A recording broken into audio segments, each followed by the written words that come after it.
সুশাসন ও প্রাতিষ্ঠানিক সক্ষমতা ছাড়া পুঁজি বাজারে স্থিতিশীলতা ফেরানো সম্ভব নয় বলে জানিয়েছেন ঢাকা স্টক এক্সচেঞ্জের চেয়ারম্যান মুমিনুল ইসলাম।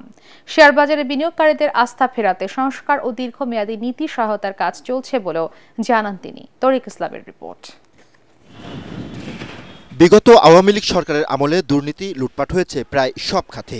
আর্থিক খাতের দুর্নীতি নিয়ে প্রকাশিত শ্বেতপত্রের তথ্য বলছে, শুধু পুঁজিবাজার থেকেই লুট হয়েছে 1 লাখ কোটি টাকার বেশি। 16 বছরে পথে বসেছেন অনেক ক্ষুদ্র বিনিয়োগকারী, বিনিয়োগে আস্থা হারিয়েছে পুঁজিবাজার। গত 10 বছরে এমন বাস্তবতায় পুঁজিবাজারের বর্তমান পরিস্থিতি ও করণীয় নিয়ে সংবাদ সম্মেলন করেন ঢাকা স্টক এক্সচেঞ্জ কর্তৃপক্ষ। এ সময় গত 1.5 দশকের শেয়ার বাজারের দুর্নীতির সমালোচনা করে বক্তারা বলেন, বিনিয়োগে আস্থা ফেরাতে বাড়াতে হবে প্রাতিষ্ঠানিক সক্ষমতা। আমরা প্রতিনিয়ত বলছি খারাপ আইপিও বা খারাপ কাজগুলো, কিন্তু তার একটা বিশ্লেষণমূলক নিরপেক্ষ কোনো বিচার ব্যবস্থা কিন্তু এখন পর্যন্ত আসেনি। সবাইকে অ্যালাইন করে কোন একটা সিদ্ধান্ত নিলে সেই সিদ্ধান্তটা দীর্ঘমেয়াদী একটা সুফল পাওয়া যাবে বলে ওনাদের যেমন ধারণা, আমাদেরও তেমন ধারণা।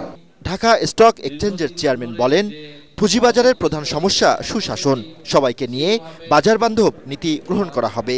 এই পুঁজিবাজারের প্রধান যে সমস্যাটা সেটা হচ্ছে যে আমাদের গভর্নেন্সের স্ট্রাকচারটা, মার্কেট অপারেটর বা মার্কেট ইন্টারমিডিয়ারি যারা আছেন তাদের মধ্যে ওই যে সক্ষমতা, আমাদের মধ্যে যে দায়বদ্ধতা বা আমাদের মধ্যে যে স্বচ্ছতা, সেটা এখনো কাঙ্ক্ষিত মাত্রায় বেশিরভাগ প্রতিষ্ঠানেই নাই এবং ডিএসইও তার ব্যতিক্রম নয়। আমরা আমাদের সেই সীমাবদ্ধতা স্বীকার করে সামনের দিনে সেটাকে আন্তর্জাতিক মানে নিয়ে যাওয়ার জন্য কাজ করছি এবং সেখানে আমাদের যে ইন্টারনাল অডিট ফাংশনটা আছে সেখানে রিভ্যাম্প করা এবং comprehensive risk management framework develop করার জন্য আমরা কাজ করছি। আগামী বাজেটে পুঁজিবাজার বান্ধব রাজস্ব নীতি প্রণয়নের দাবিও জানান আলোচকরা।